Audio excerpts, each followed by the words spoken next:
Hi, I'm Bill Harris, CEO of BIP Wealth, and welcome to our BIP Market Report. We host these quarterly reports for our clients to really discuss the economy, the markets, their investments. So these tend to be very helpful and very informative and educational. With that, BIP Wealth was founded in 2007. We currently work with more than 900 families. And so as I bring up the featured speaker, Eric Kramer, he is our Chief Investment Officer at BIP Wealth. He's a certified financial planner along with a chartered financial analyst, and it's with great pleasure to introduce Eric Kramer. Hi everyone, thanks for joining us today. I'm excited to be able to present our annual market report today. We have three sections to the presentation today. And we're going to start off with a market recap. And the headline that you see, a cheap money rally, is exactly what we got, and it's over now, as I'll get into. But our clients were certainly the beneficiaries of government policy that made borrowing extremely inexpensive for the equity markets. Then we're going to slip into the market outlook, where I think things get even more interesting. Again, the headline that you see there is "The party has already ended," and I'm going to show you a number of slides to make that case. And then we're going to wind up with market strategy, and the headline there is "Hunker down or go private." It's not going to be as much fun in 2022 as it was in 2021, we don't think, but that doesn't mean that we don't have some strategies to get you through it. So let's go ahead and jump into the market recap. The cheap money rally affected the markets in every way. And we'll start off by just looking at what we call the BIP Blended Benchmark Results. And if you've downloaded your quarterly portfolio report from our client care website, you would have seen this table already. Now, at the top of the table is the returns that we got from the fixed income benchmark. And that's not exactly how we invested your money in fixed income. I believe we did a bit better than this. But for the last 3 months, the returns for the benchmark were only 0.01%, and for the year, down 1.54%. So we weren't expecting much, and we didn't get much. On the other hand, this type of cheap money policy that we're going to talk about more is terrific for equity markets. We got a return in the global equity index of over 6% for the quarter, up over 18% for the year. And so we're really looking at fantastic returns for our clients that chose to keep some meaningful risk in their portfolios. Altogether now we're looking at 3, 5, and 10-year returns that are absolutely terrific, but probably going to be a bit hard to replicate over the next 3, 5, and 10 years in the public markets. Here's a graph of what happened in the last 12 months in the global equity index. And the movement up, as you see, was pretty much continuous throughout the year. If the markets ever did back up just a little bit, you only had to wait a few weeks before they recovered and kept up with their march upwards. Now, there was all sorts of headlines during the year that got investors very excited, very worried, but none of it really amounted to too much in terms of affecting the path of the markets. But there are some notable headlines to see for this past year. For instance, we see that early in the year we were setting records for job growth. As the year wore on, we were setting records for the price of oil as inflation set in. And then of note towards the end is Bitcoin was trading at more than $68,000 a coin, and I think the second week of November, and it's barely half of that right now. So the markets have already begun to change.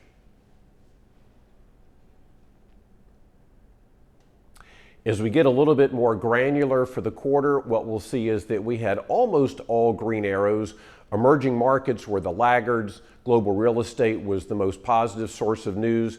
But even with the ups and downs that are there, it was nowhere near the best quarter and certainly nowhere near the worst quarter that we've seen. So while we predicted some extreme volatility for 2021, we certainly didn't get it anywhere near what we predicted, and definitely not in the fourth quarter.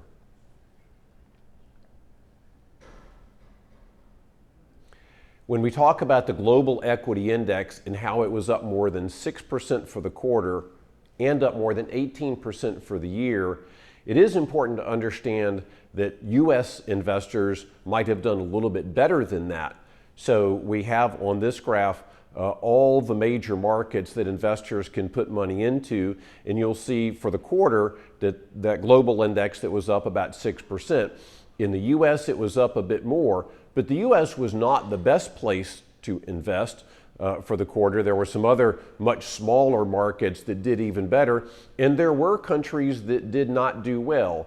So as is almost always the case, there was a broad spectrum of returns, but if you invested just based on the size of the markets and allocated your dollars that way, that's how you get to that global average of just over 6%. Now, looking at what happens in the U.S. market for the quarter, we get a little bit of a different story from what we saw for the full year. In the top right quadrant of this slide, you'll see that it was another large cap growth rally. And that's a story we've all become familiar with over the last decade. So a return that's into the double digits sounds terrific, and you'll see that small cap stocks really didn't do all that well. But if you look down on the slide and look at the one-year column, you'll notice that was not the story for the year.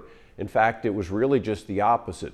Small cap value was the best place to overweight, and that's exactly what we did at BIP Wealth. We have an overweight to small cap value in place, and those returns were north of 28%. So we were very pleased with how the markets behaved in the overall, but we were also very pleased with how our strategy performed. Looking at the overseas markets, and in this case, the developed parts of those markets, we have an even more complex slide. We do see a recurring theme here of a large cap growth rally for the quarter, but then if we look at the year, it was not the trend that dominated. Value stocks did better than growth stocks, although large cap and small cap did about the same. You'll also notice in the top right quadrant that US dollar-based investors did not do as well for the quarter as foreign currency investors. So the dollar strengthened. That means those foreign currencies that we were invested in overseas actually fell. So that did hurt our returns a little bit for the quarter. But that comes and goes, and there's reason to believe that we might get that back in the future. Looking at emerging markets, where according to the broad indexes, there were only losses to be had, we see a widely divergent set of returns. Now, the good news for our clients, when you look at the quarterly returns in the top right, is that we overweight small cap, and small cap actually was positive. We overweight value at the expense of growth, and value just about held its own. Now, if you move to the bottom part of the slide, and again that one-year column, you'll actually notice that small cap stocks were up well into the double digits, and again, value did better than growth. So really, our investors, when I look at people's quarterly portfolio returns, actually were positive in emerging markets, even though the broad market emerging market index was down. Looking at REITs, a little bit of a surprise there. REITs were the star of the show. Now, we have lots of concerns about the return to office and the value of commercial real estate. You don't have single family residences taking up space in these REIT indexes. So, really a bit of a surprise that we got this kind of rally. But REITs can be unpredictable. Sometimes they behave like stocks, sometimes they behave like bonds. But what we see is that the U.S. REIT market did terrific, really the star of the show. And we're glad that we have a significant overweight to U.S. REITs in our REIT exposure. Now, this slide is one of my favorites, although I have to acknowledge we make a really big deal about a lot of very small numbers. But let me tell you what I think is important. In the top middle of the screen, you'll see what we call the U.S. Treasury yield curve. And you see some different color bars in there. Now, we ended up 12/31/2021 with that darker blue bar, and what you'll see compared to 90 days before and a year before is that rates rose on what we call the short end of the curve. Long-term rates actually fell just a little bit from where they were 90 days ago. So the movement in interest rates was not uniform across the yield curve. This is also known as the risk-free curve because we operate under the assumption that the federal government is always going to pay you back. We did see some different returns for much riskier bonds, although there were no returns that were out of this world. So if you boil all that down to the most commonly accepted index, you get a performance of 0.01% for the quarter and negative 1.54% for the year.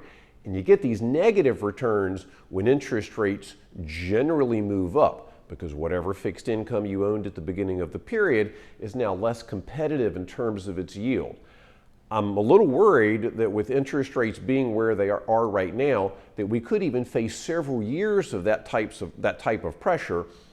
And even if interest rates stay exactly where they're at right now, we're confined to very, very low yields. So it's a very difficult situation when it comes to investing in public market fixed income, but that's exactly what we predicted. As we start to look forward now, I'll acknowledge that it's a fairly depressing headline. The party has already ended. The punch bowl is empty. Depending on your frame of reference and your age for watching this, you could say that the cops have showed up, right? We had this raucous party. It was a whole lot of fun, but now it's over. And I'm going to show you a bunch of slides to try to prove the case that it's over, just in case anyone's overly optimistic going into 2022. When we look at the labor market, we see ourselves in a situation that seems encouraging on its face. Unemployment has dropped to the point where nearly everybody in this country that wants a job is able to get a job. Now, we don't always talk about the headline rate, which you see in blue, because sometimes people have dropped out of the labor force, and that can cause that to be an inaccurate indicator of the strength of the labor market. But we're in a situation now where the participation rate has grown and the headline rate is now a terrific indicator of the strength of the labor market. We're seeing the unemployment rate dip below 4% now, which is actually below any rate that's sustainable. The Congressional Budget Office has produced this line you see in green as their long-term estimate of the natural rate. And when the unemployment rate gets below that 4.4%, we certainly expect to see wage inflation, and we expect to see employers struggle to find the employees that they need. Now, in our current environment, the Federal Reserve Board has produced this other measure, the Separate Economic Projections, or SEP rate, which sits at 4%. But now the unemployment rate is even below that. So we have to say again, if you're looking for a job, you can probably find one. If you're an employer looking for good employees, you might be struggling. We said that wages will keep rising, and the tightness of the labor market would suggest that, but I wanted to show you the actual data. There was a lot of turmoil as we went through the pandemic because people were leaving and then re-entering the job market. So you might just put your thumb over that part of the graph and ignore all the ups and downs over the last 2 years. What you will see, though, is that right now we are at levels that we have not seen for the past decade and a half, and frankly, even longer than that. So as wage pressure continues because of the lack of employees, we think that may just go on for several more years, and that's just a hurdle that employers need to be ready to face.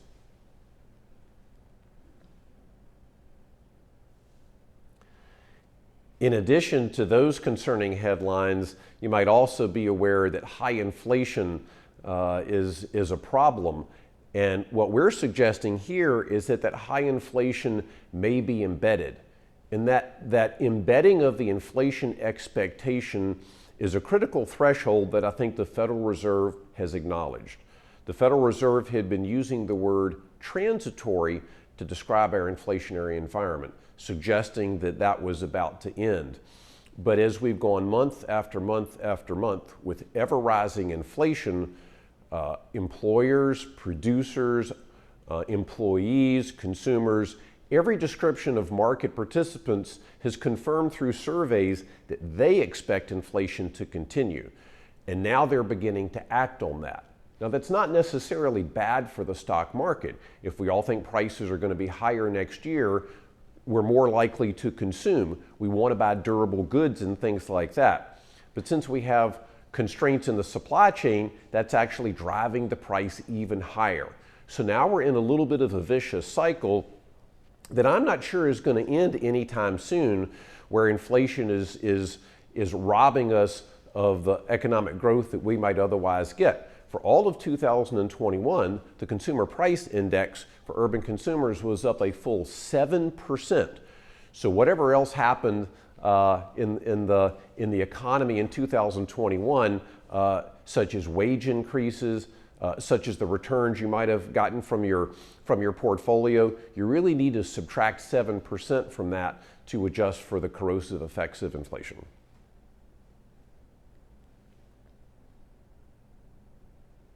We've often gone into great lengths during 2021 to talk about the actions of the Federal Reserve. We've usually not been especially complimentary of their choices, and we do think that they're behind the curve in their policy. What we're showing you here is the Federal Reserve's balance sheet. These are the assets that the Federal Reserve owns after going to their computers and creating money out of thin air.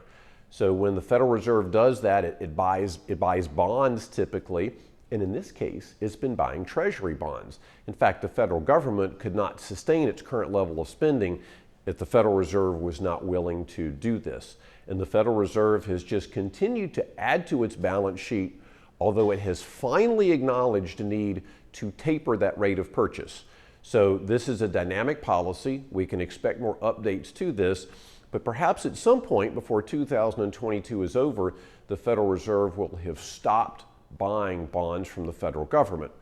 Of course, those of you familiar with that type of market dynamic may realize that they did that before in mid-2018, only to watch just a modest hiccup in the stock market before they began increasing that balance sheet again right before the pandemic set in. We've been watching interest rates go up, and we're predicting that that's going to continue. Now, the chart that we have here shows you the time when this presentation was finalized, and then a month before, and then a year before. And so in this graph, you actually see all parts of the yield curve moving up. Now, when we say that we think interest rates will keep rising, we do mean all parts of the curve. And here's the rationale. If you think about the slide we just showed you where the Federal Reserve is buying bonds from the Treasury, imagine that they stop. Well, who is the Treasury going to sell their bonds to? They've got to sell bonds to finance the budget deficit, but who's going to buy them and what yield might they demand? When I asked some of our own clients just a few months ago what kind of interest rate they would require to invest in a 30-year Treasury bond, some of them said 10%. Well, right now, with the Federal Reserve paying any price that the Treasury asks for, that rate's about 2.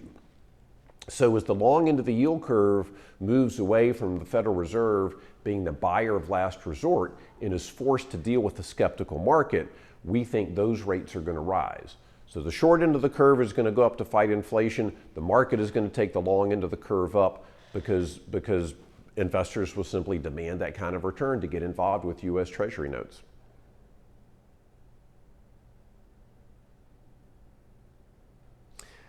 You could be mistaken for thinking that this chart looks like good news, and maybe it's not bad news per se. What we're showing you here is gross domestic product. And gross domestic product has been growing after a bit of a hiccup during the pandemic for quite some time. In fact, when we came out of the Great Recession, the gross domestic product output of this country was well below its potential. And we've been closing that gap year after year after year. Well, we did just get a great GDP report for the fourth quarter, but all expectations now are that that growth is going to stop. We're very near the potential output for the country, but we don't have enough employees. We've got problems with the supply chain, and there's just little room for that to expand absent some massive stimulus by the federal government, and we don't think that's coming again.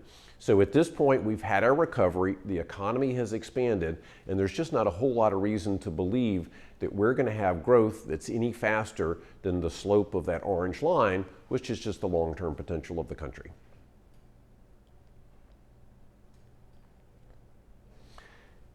If that last slide was not enough convincing, we do want to make the point of just how important the stimulus packages were to what happened in the markets in 2021.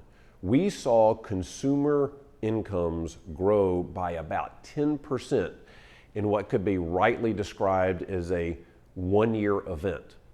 But that stimulus is gone now. Certainly some of it will have created what we call the multiplier effect. New businesses got started. There will be some carry on in terms of economic health. But the stimulus is gone, the extra incomes are gone, and that GDP closing the gap phenomenon that we enjoyed last year should really be over. So we need to look back on 2021 as a kind of a one-time event and not let ourselves be fooled into thinking that that's what we're going to see in 2022.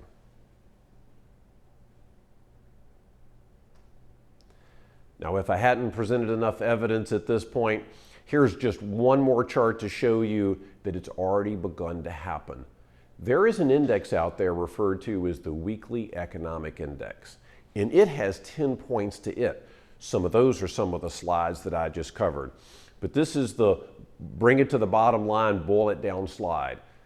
Is economic growth slowing? Well, it's not slowing, but the rate of increase is coming down.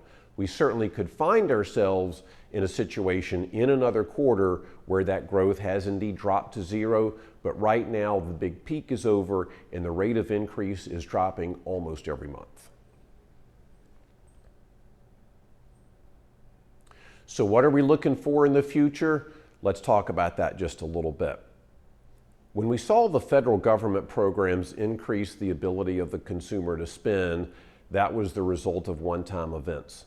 But there are much greater programs in place that put money into the pockets of consumers.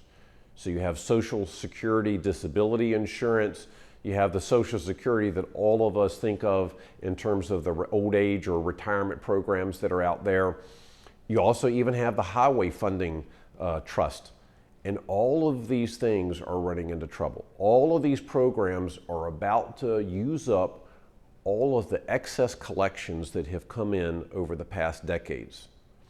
If we didn't have some extra money in the bank, so to speak, with Social Security, benefits right now couldn't be more than about 70% of what's been promised.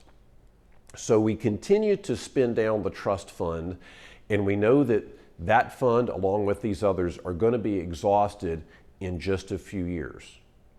Well, what's going to happen then? We'll have to confess that we really don't know, and in fact, nobody knows for sure. But the two stark choices are this. We can either see a massive cut in benefits, just as we're seeing stimulus to individuals fall off after the end of 2021, or we could see the government choose to borrow even more money to fund these programs. And if they do, that's even more treasury bonds coming to the market and perhaps an even higher rate of interest that the government's going to have to offer to get investors to buy those. So we're either going to see a fall off in economic growth or we're likely to see skyrocketing interest rates, and neither one is a good scenario.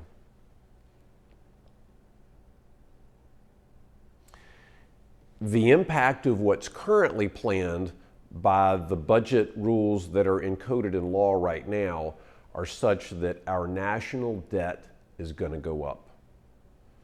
Now, we show one set of lines here that looks like it's going to go up rather modestly as a percentage of our gross domestic product. And that assumes we're not going to have a recession or some other shock to the economy.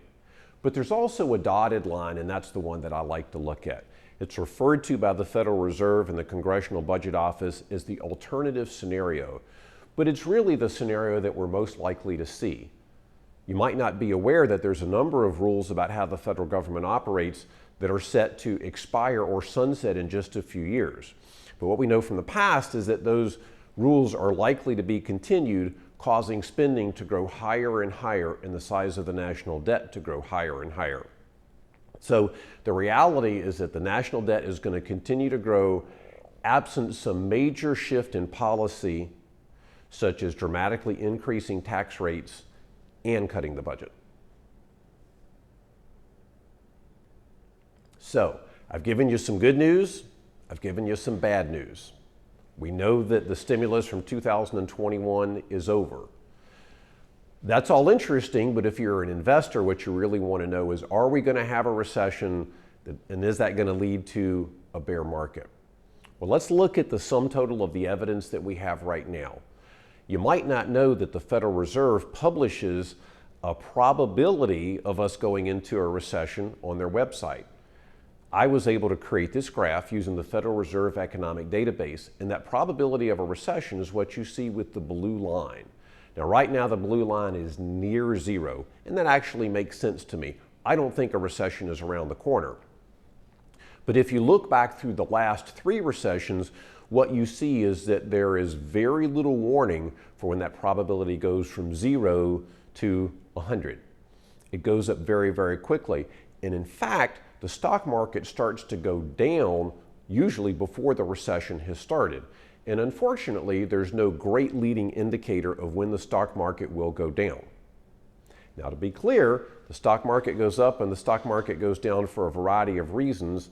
And Peter Samuelson, the famous economist, once said that the stock market has predicted 9 of the last 5 recessions, meaning there's been major fall-offs in the stock market where it recovered and there never was a recession.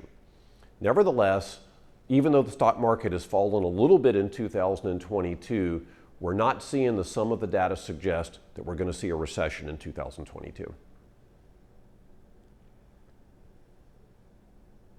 So let's just go back and revisit how we approached 2021.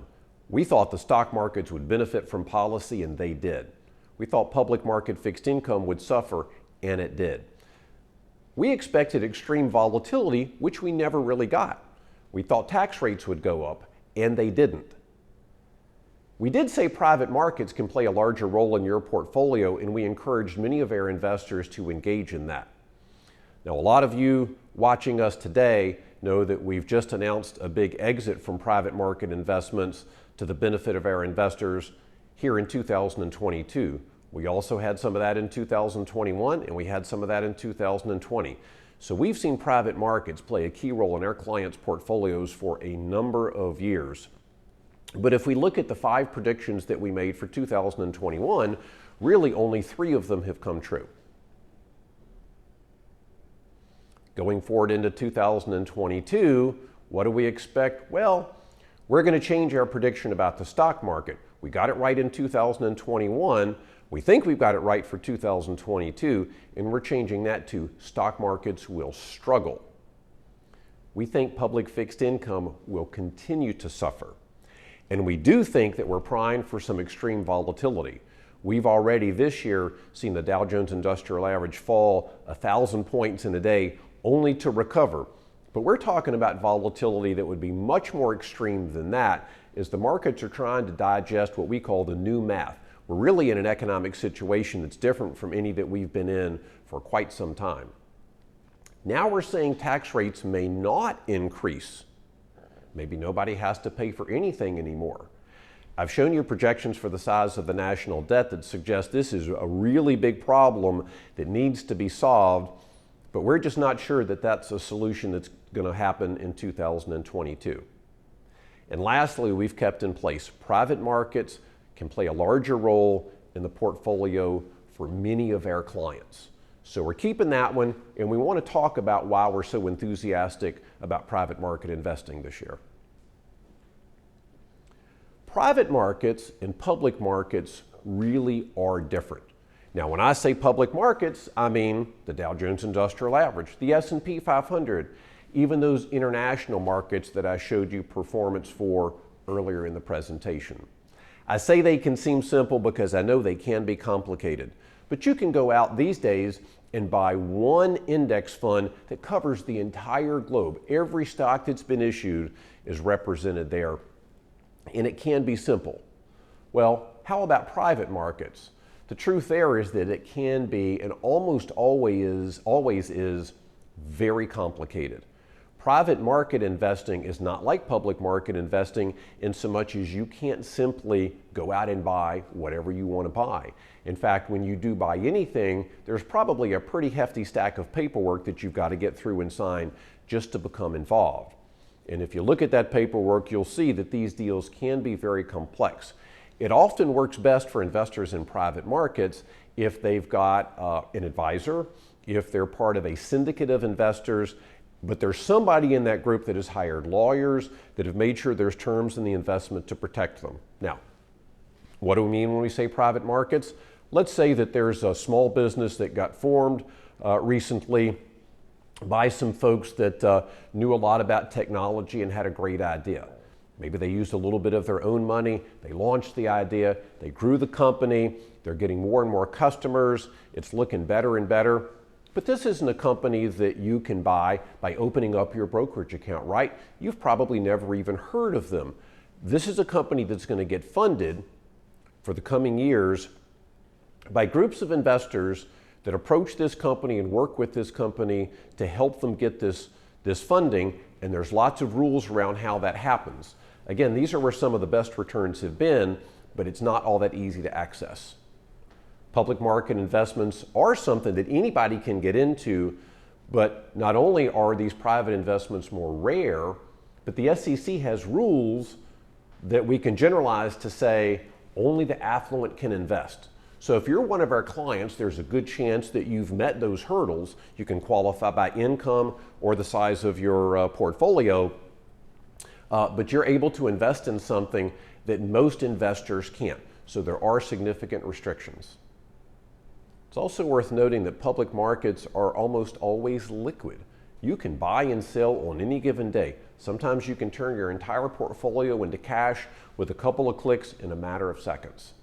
That is definitely not the case for private markets. If you put money into a company to help it to grow, you might not get your money back for a year or 5 years or even 10 years. So it's important to understand when you're going into private markets that they can be illiquid, and that's something that our advisors are used to working through every day. For most investors, they can afford for part of their portfolio to be illiquid and part of their portfolio to be liquid.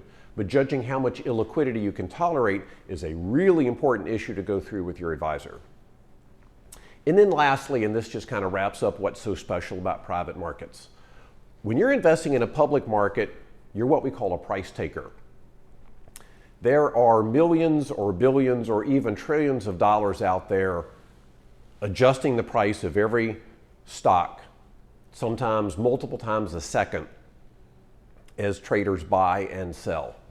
And so if you or I choose to invest in those companies, the price is really already established. Maybe if we're doing a big enough trade, we move that price a couple of pennies. But it's generally a very liquid market, and we take the price that's there. But investors in private markets might not be operating that way. In fact, I'd say one of the biggest possible benefits of investing in private markets is if you're part of a syndicate, if you're a part of a group with a lead investor, those lead investors can often transform a company by getting involved.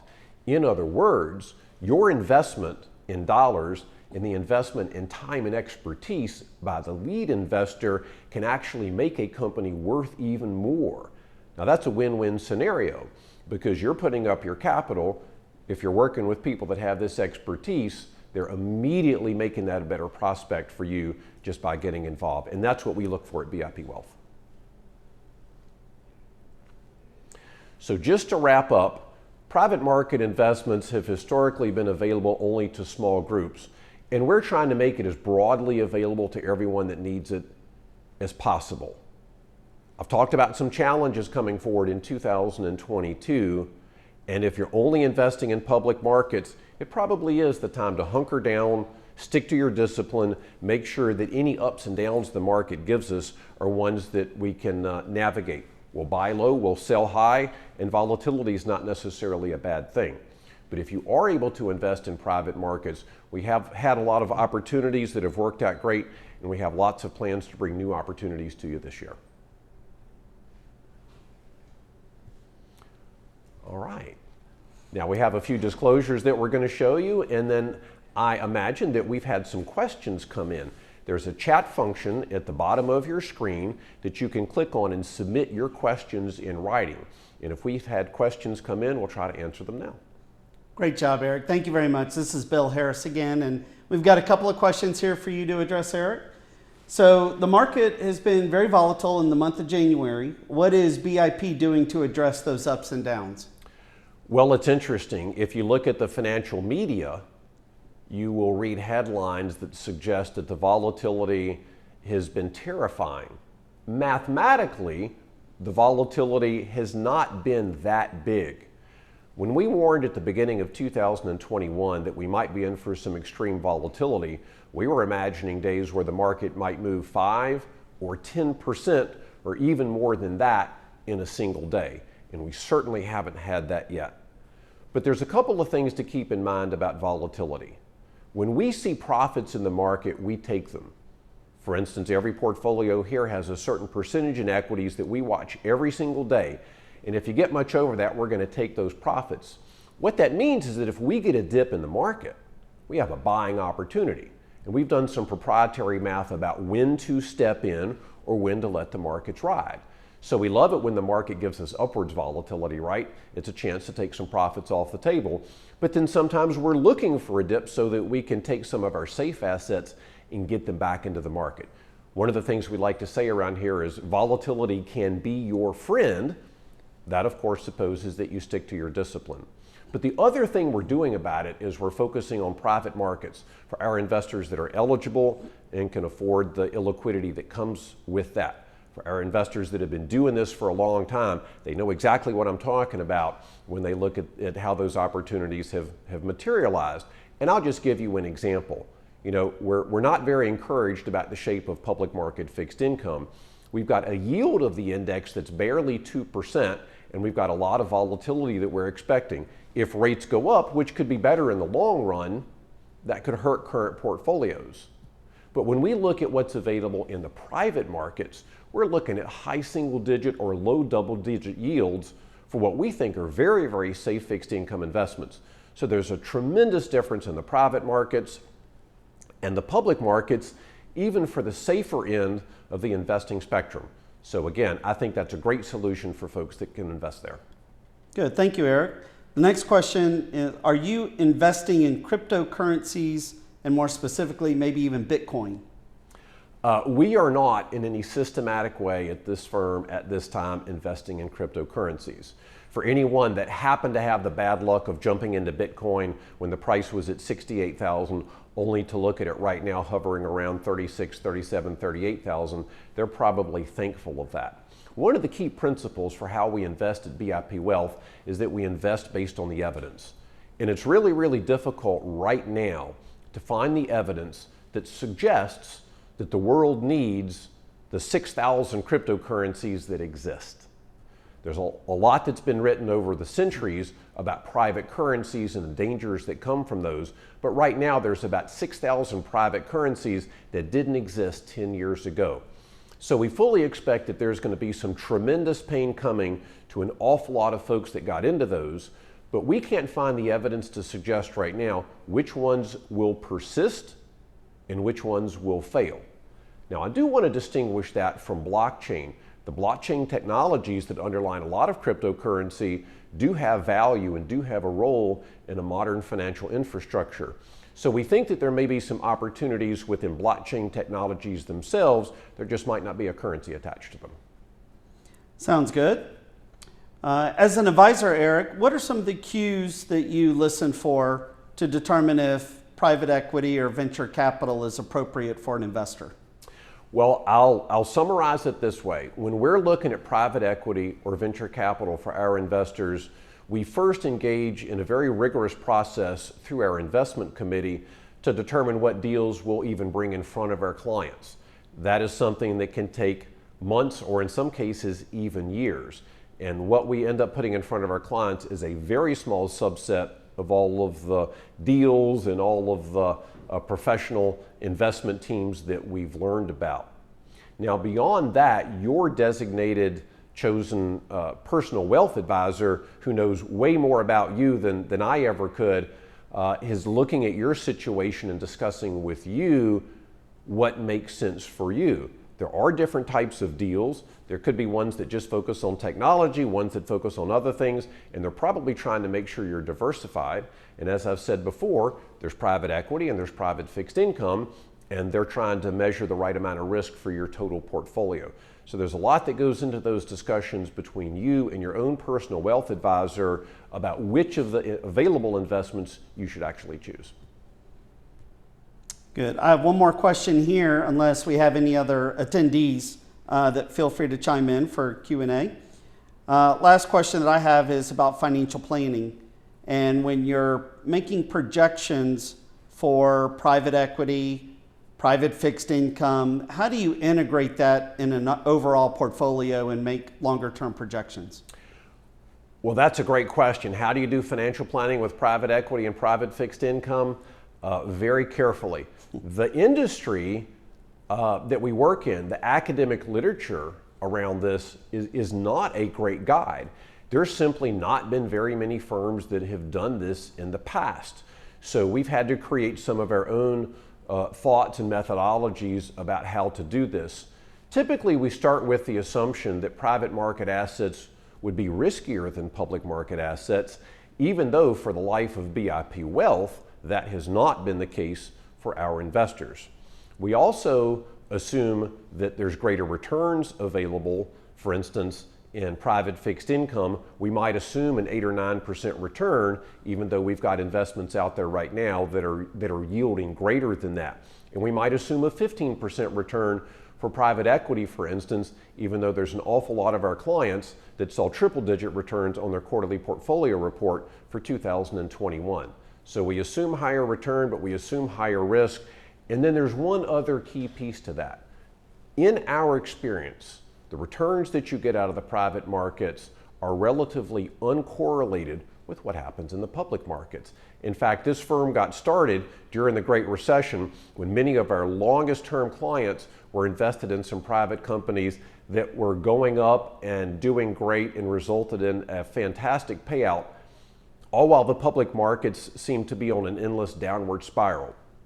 So this phenomenon of those markets behaving very differently is a key part to the overall concept, which is that if you extend your investing outside of just the public markets, you might actually be more diversified than if you just stuck to what seems simple.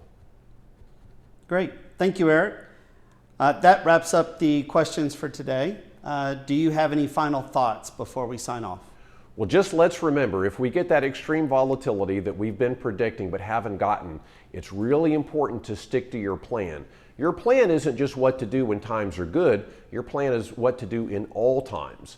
So what I would hope is that every one of our investors could say in just a couple of sentences, here's what my plan is. Here's the amount of risk that I'm taking. And if you're not sure exactly what that is, you should be able to look online, on our website, on your app, or on your quarterly portfolio report and see the notes that we've taken about the summary of your strategy. And then, of course, talk to your personal wealth advisor and make sure that you agree. Great. Thank you. And thank you, everyone, for joining us today. Signing off. Thank you again. Thanks, everyone.